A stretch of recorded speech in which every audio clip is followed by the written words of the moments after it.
What is the latest round of diplomacy on Ukraine? Tell us about Russian President Vladimir Putin's mood and intentions. For starters, that he's not ready to sign a peace deal. At least not right now. And certainly not the deal or deals on the table. No compromise version has yet been found, commented Kremlin foreign policy aide Yuri Ushakov after 5 hours of talks in Moscow involving Putin, U.S. envoy Steve Witkoff, and Donald Trump's advisor and son-in-law Jared Kushner.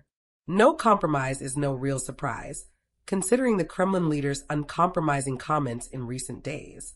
In various statements, he has condemned the Ukrainian leadership as a thieving junta, accused European leaders of trying to sabotage peace efforts, and insisted that Russia holds the initiative on the battlefield.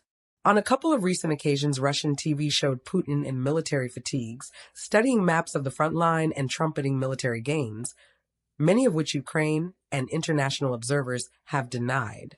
After nearly 4 years of Russia's full-scale invasion of Ukraine, despite the heavy losses Russia has suffered on the battlefield and the damage to the Russian economy, President Putin seems convinced that he is winning this war and that now is not the moment to stop. At least, that is what he would like the West to believe, that nothing can stop him now from achieving his goals. I've said before that, in many ways, Vladimir Putin reminds me of a car with no brakes, no steering wheel, and no reverse gear, a vehicle careering full speed down the motorway. Nearly 4 years after the full-scale invasion of Ukraine, there is still no sign of the Putin mobile turning off, turning back, or coming to a halt. He certainly wants his opponents to think that nothing or no one can force him to change direction.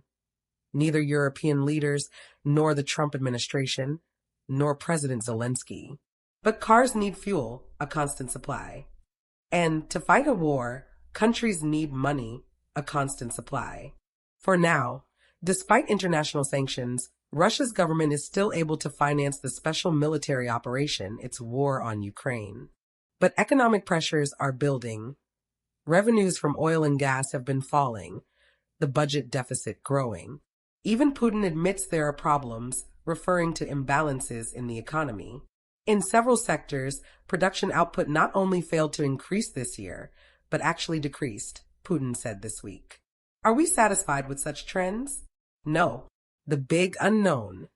At what point, if at all, will economic concerns start to influence the Kremlin's calculations on the battlefield?